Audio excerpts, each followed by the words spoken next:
I'm joined by anti-war activist Brian Becker from the Answer Coalition. He's on the line from Washington. Morning to you. President Obama's now hinting, isn't he, at a limited action in Syria. No boots on the ground, as he's putting it. Has he buckled here? What do you think's actually happening?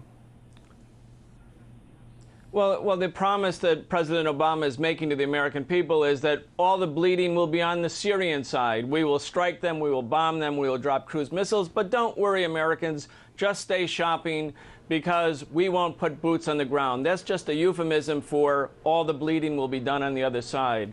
There's no evidence. The American people actually are completely against this. 90%, according to the polls, don't want it to happen. There's no credible evidence. Unlike Cameron, who had to take the case to the British Parliament, Obama's doing everything to avoid even a basic debate to get congressional authorization. No debate whatsoever. Even George W. Bush had to get congressional authorization before he launched his war of aggression. This is the failure of democracy in America as Obama goes on this reckless and dangerous course. Is there anything you saw or heard earlier on from President Obama or John Kerry that even put any seeds of doubt into your mind that this should be the right thing to do, some sort of intervention here, because of on a humanitarian ground? Yeah, there's no change at all. The American people don't believe it. John Kerry appears as a fraud. His arguments appear as lies and deception and demagogy.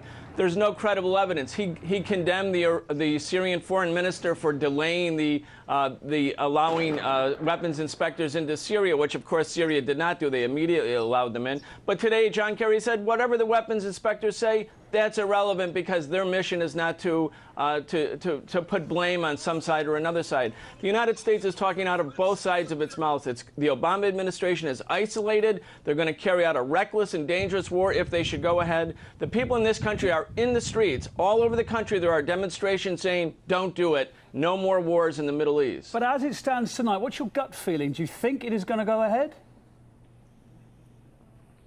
I think there's tremendous pressure right now on Obama to go ahead, but he recognizes, I believe, that the whole fate of his administration, the fate of his legacy hangs in the balance.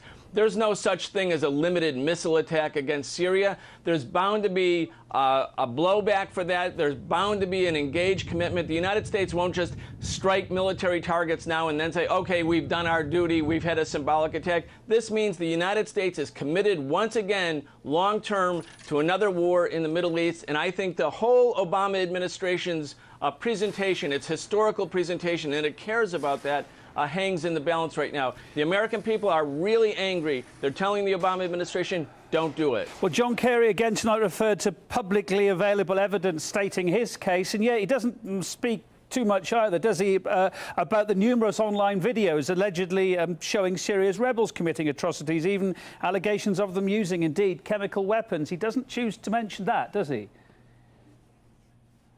It's such flimsy evidence. We know, and the international community knows, that the rebels have used chemical weapons. Who had an interest in the use of chemical weapons? Assad is winning the war. He has public backing. The rebels cannot win without foreign intervention, U.S. intervention in particular. They know that if chemical weapons are used, that's a trigger to launch the Western intervention. The only way Assad can lose would be if the West intervenes militarily. So who used the chemical weapons? Clearly not the Assad government. They're not suicidal. They were winning the war. This is a staged provocation. That's what we're witnessing.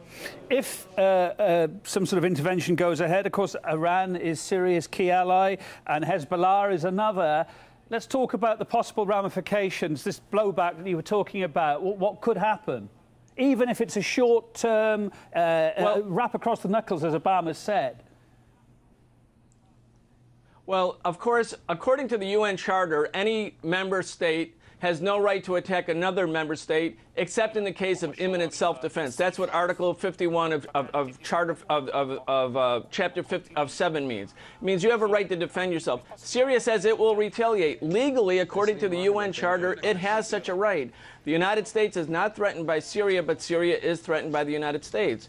Iran, Syria's principal ally, says that they will attack Israel. If that were to happen, is it even conceivable that this war will not escalate, that this will not become a major a regional conflagration. The stakes are so high. The Obama administration is doing this for purely opportunist purposes and purely in order to do what it says it's not doing, which is designed to topple another independent government in this oil-rich, resource-rich, and geostrategically important part of the world.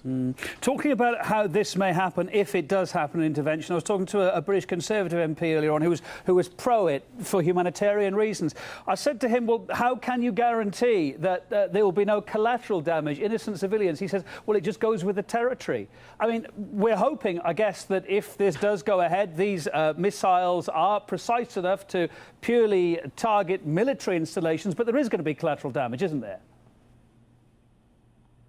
Of course, cruise missile diplomacy is not diplomacy. Cruise missiles are war. The U.S. is conducting a war. It's an illegal war. They have no idea what the so-called collateral damage is. But any person who dies in Syria when the U.S. carries out an unprovoked military operation, an unprovoked illegal military operation in contravention of international law, any person, whether they're civilian or soldier, those persons' deaths are actually war crimes. And the United States could be held before international bodies for carrying out an unprovoked war of aggression, the crime of breaking the peace, as we learned from Nuremberg. And so there's no such thing as no collateral damage. And we see in Iraq, they said it'll be clean. 1 million Iraqis died. 5,000 Americans died. But Bush and Rumsfeld and Cheney said, oh no, this will be fast. It'll just be against military targets. We should reject all of this and know from history, even recent history, that it's not true. Brian Becker from the Answer Anti-War Coalition on the line from Washington, D.C. tonight. Thanks, sir.